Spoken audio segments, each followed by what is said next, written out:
Hey everybody, it's Josh here, and in this video we're going to touch on a couple of things which I think will be quite important to beginners and possibly for those of you who've been doing it for a little while.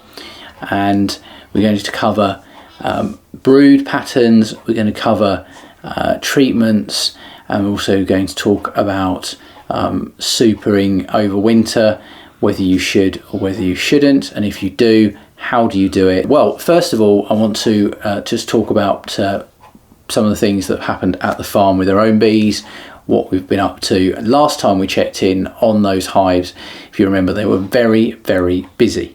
Lots of activity, huge amount of nectar and pollen coming in. In fact, we'd got on one of the hives nearly 3 supers full of stores.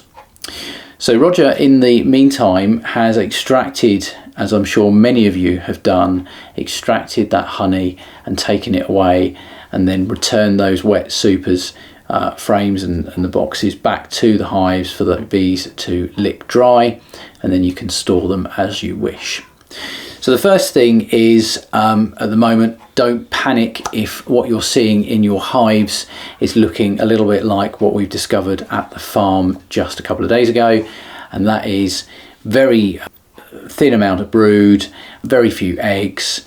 Maybe you haven't even managed to spot the queen, even though she's marked, and we had that with one of our hives just 2 days ago. Do we need to worry right now if we're not seeing a great deal in the way of brood? Now, I would say try and be methodical, try and have a look closely as possible and see if you can identify eggs.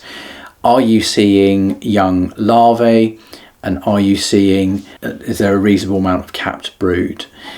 If you're seeing all of those things, the chances are the queen is still there and there isn't a problem, and I wouldn't go worrying or stressing the bees by trying to hunt down the queen.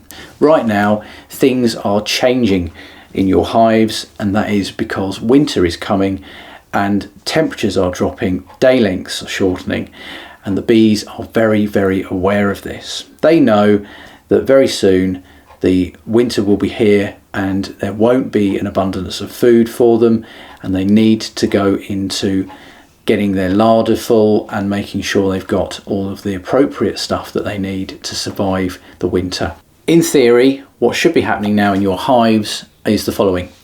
The flow has reduced. There's a little bit of pollen and nectar around at the moment, but not a great deal. So when that income reduces, because a lot of what they would have stored already around the brood may be capped, it's not going to be used directly to feed the queen as much as to lay eggs. It's going to be used to keep everybody fed over a longer period of time. That's the idea of the bees storing that honey. So what we're going to start seeing now is a reduction in brood. You may see a fair amount of capped brood, but you may be panicking a little bit because you're not seeing a lot of larvae, or you're not seeing many eggs or any eggs. It's quite possible that the queen has stopped laying altogether right now, and that isn't something you need to particularly panic about right now, because remember, when those bees aren't going out and foraging as much, the bees aren't rearing brood as much, they're not having to work on feeding the queen as much or as heavily. That means that their lifespan is slightly extended because their workload is reduced.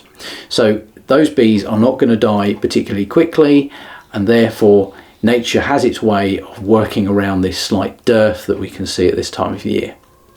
It does make it an absolutely ideal time to get treatments on. So in the case of our bees at the apiary, we've started doing treatments now, and one of the treatments which we've used, or we often use I should say, is ApiGuard. Now ApiGuard is a fairly natural treatment. It's for most people it will be in sachets, and it will be a gel, and that is a thymol gel, and you say when you put that into the hive, it sublimates, it creates vapors, that excites the bees then clear out the crystals, and in doing so they ingest a certain amount, they pass it around the hive, it gets moved across comb. It permeates through and it works absolutely fantastically for controlling varroa. It also helps with tracheal mites and chalk brood, so it's a very, very good treatment overall. There are other treatments such as Mite Away Quick Strips, which is formic acid, and again later on in the year there are treatments such as oxalic acid. Now, most treatments, certainly oxalic acid and Apiguard, it's recommended you remove your supers. For the formic acid with the max strips, it's not quite so important, as formic acid forms one of the components of stings and it's an organic compound that's found within hives naturally. But that said, it's probably never a good idea to have your supers on with any of the treatments, just because it increases the amount of those substances within your honey, and some of it can taint the wax. In the case of Apiguard, it most certainly will taint the wax and therefore also the honey. Take your supers aside. If you've got any on there at the moment you're considering keeping for winter, which I'll come on to in just a moment, then I would put those to one side, seal them off, wrap them up in something, make sure the bees are cleared away, and then pop your treatments on. When it comes to Apiguard, it is a fairly lengthy treatment, and it requires approximately 4 to 6 weeks. So it's very important that you consider the time that you put the treatment on. And at the moment we're in a bit of a dearth. There's very little brood. A lot of it has now hatched or emerged, and therefore any adult varroa mites will be phoretic. And if we can knock them back now, when the ivy flow starts and we get more nectar coming into the colony and the queen starts laying again in a few weeks' time, that enables us to be fairly confident that most of the varroa are not going to be there. We're never going to eradicate it entirely. They tend to recommend blocking off open mesh floors but not your entrance, so putting in your insert is a really good idea. Secondly, if you've got your insert in there, you can see what's happening as far as the mite drop is concerned. With the max strips, it's a 7-day treatment, and again you can then treat again maybe a couple of 3 weeks later, roughly a brood cycle later if you wanted to. Now with Apiguard, it covers around about 2 brood cycles, and you would pop 1 sachet on, or half a sachet if it's a small nucleus, and then you would leave that for 2 weeks directly on top of the brood frames, and then you can either add to it if it's not been cleared out completely, or remove that one up 2 weeks later and replace it with a second sachet, which you can leave on for either 2 to 4 weeks. Then your treatment is complete.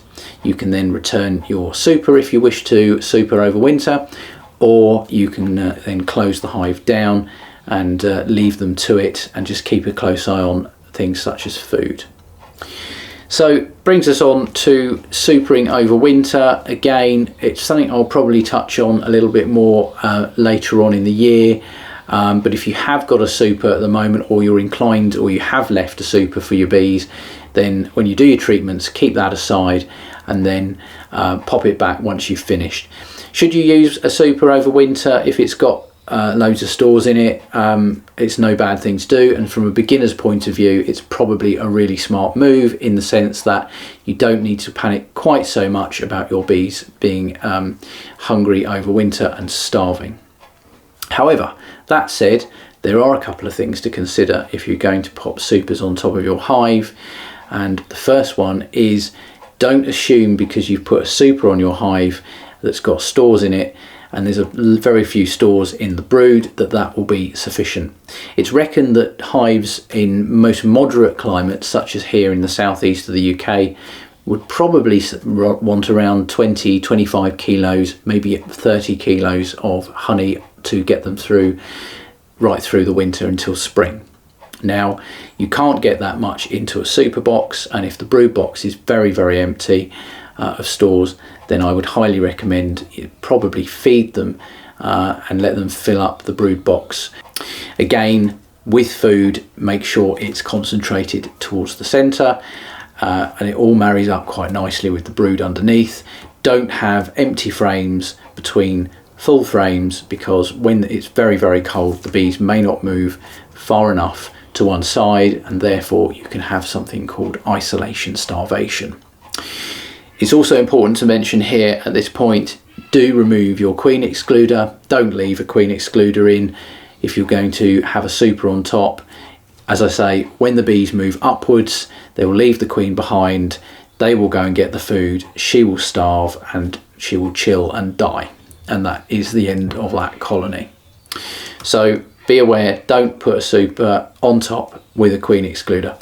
So ApiGuard, get it on now if you haven't already. Max strips, again, you'll probably be wanting to put on within the next week or so, and then do a check on how many varroa you're seeing dropping on your inspection tray.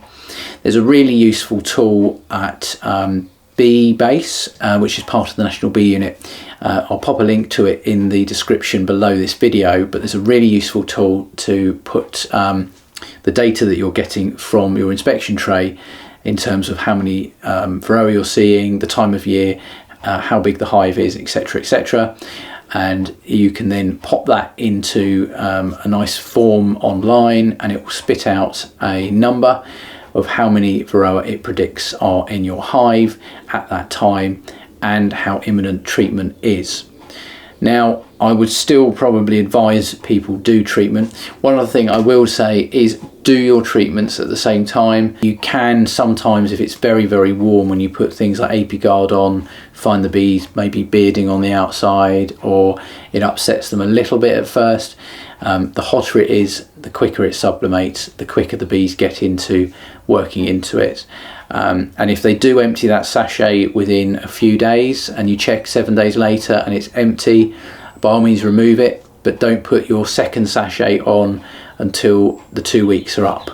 It's still working within the hive. It just means they've cleaned it up quicker. It means it's still working its way through the colony, just because they've emptied it. And the second one you'll find, which is why they say up to 6 weeks, it can take quite a while for it to be emptied out. Once it's emptied, you can remove it. You don't need to keep the sachet in there.